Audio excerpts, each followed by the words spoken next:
Género literario dramático. Subtema: tragedia. ¿Qué es dramático? Como dramático denominamos aquello perteneciente o relativo al drama. El drama, como tal, es un género literario que se caracteriza por haber sido concebido para ser escenificado, bien de manera teatral, televisiva o cinematográfica. Género dramático. El género dramático, por su parte, es aquel que plantea historias y situaciones para ser representadas escénicamente.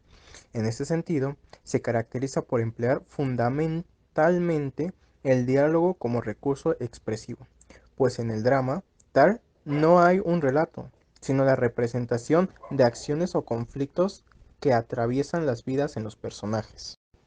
De este modo, el género dramático abarca todos los subgéneros del drama, tanto el teatro como la televisión o el cine, desde la tragedia a la comedia, pasando por el entremés y el sainete, así como sus expresiones modernas en el teatro del absurdo, el experimental o el social, drama, tragedia o telenovelas.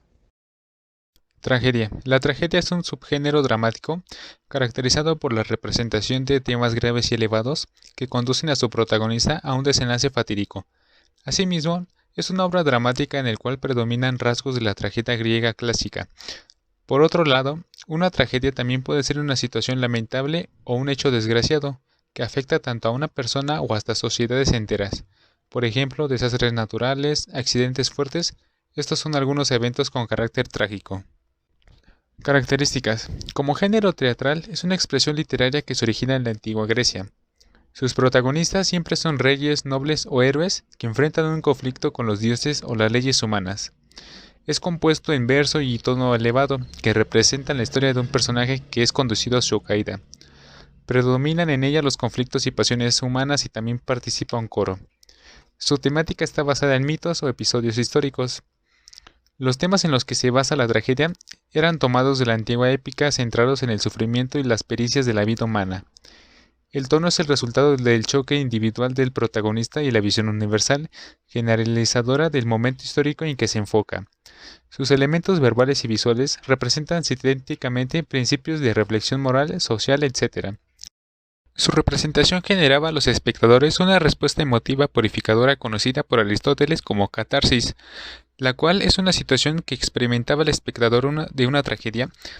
Es un proceso de purificación emocional, mental y espiritual. Puede despertar el terror y la compasión en el espectador. Es una identificación del espectador ante la situación que enfrenta el protagonista y la compasión le permite juzgar su error. Estructura. Prólogo. Aquello que antecede a la entrada del coro, usualmente a través de un máximo de 3 personajes, y sirve para informar al público del contexto de la obra, dónde ocurre, a quién y qué hechos del pasado deben manejarse. Párodo. Ingresa el coro de la obra, mediante cantos y líricos y danzas de avance y retroceso. Éxodo. Parte final de la pieza, con cantos líricos y dramáticos. Aquí el héroe tiene su revelación, reconoce sus errores y es castigado por los dioses dando pie a la enseñanza moral. Episodios.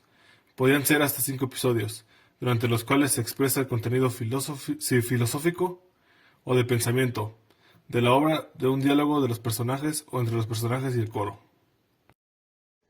Ejemplos.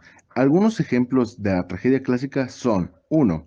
Esquilo, como Las Suplicantes, Agamenón, Los 7 contra Tebas y Prometeo encadenado. 2. Sofocles, como Antígona, Electra, Edipo Rey y Ajax. 3. Euripides, como Medea, Helena, las Troyanas y Heracles. Algunos ejemplos de la tragedia moderna son 1. Calderón de la Barca, como La vida es sueño, El alcalde de Salamea, Los cabellos de Absalón y El médico de su honra. 2. Shakespeare, como Tito Andrónico, Romeo y Julieta y Otelo. Marta, la mala madre. Marta, la mala madre, no paraba de traer hijos al mundo, uno tras otro. Su cuerpo no paría, escupía a los bebés que concebía con cualquiera. Por lo general los creaba con algún borracho conquistado sin esfuerzo a la salida de la taberna, o con algún viajante, o con los que eran de su preferencia, jovencitos ansiosos por debutar el amor. No era que ser madre lo llevara en el corazón, pero tampoco era maldad. Solamente le fascinaban las plantas. Sí, así es. Y esto tiene todo el sentido del mundo. Saliendo de la muralla del reino, al otro lado del río, en una cueva húmeda y oscura, descansaba el dios del bosque. Marta lo había descubierto una vez, mientras buscaba la flor más hermosa del reinado, tarea que hasta ese entonces le parecía imposible. Ese día, el dios del bosque dormía una siesta, la cual fue interrumpida por una Marta de 13 años de edad. Ella lo reconoció enseguida, pues había visto decenas de ilustraciones en los libros donde se describían la historia de su reino y de todos los reinos, desde el inicio de los días. Sin dudarlo un instante, la pequeña le reprochó.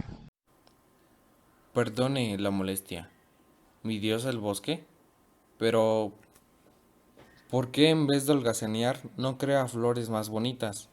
Ya he recorrido todos los alrededores del reino y no hay más que con pálidas margaritas.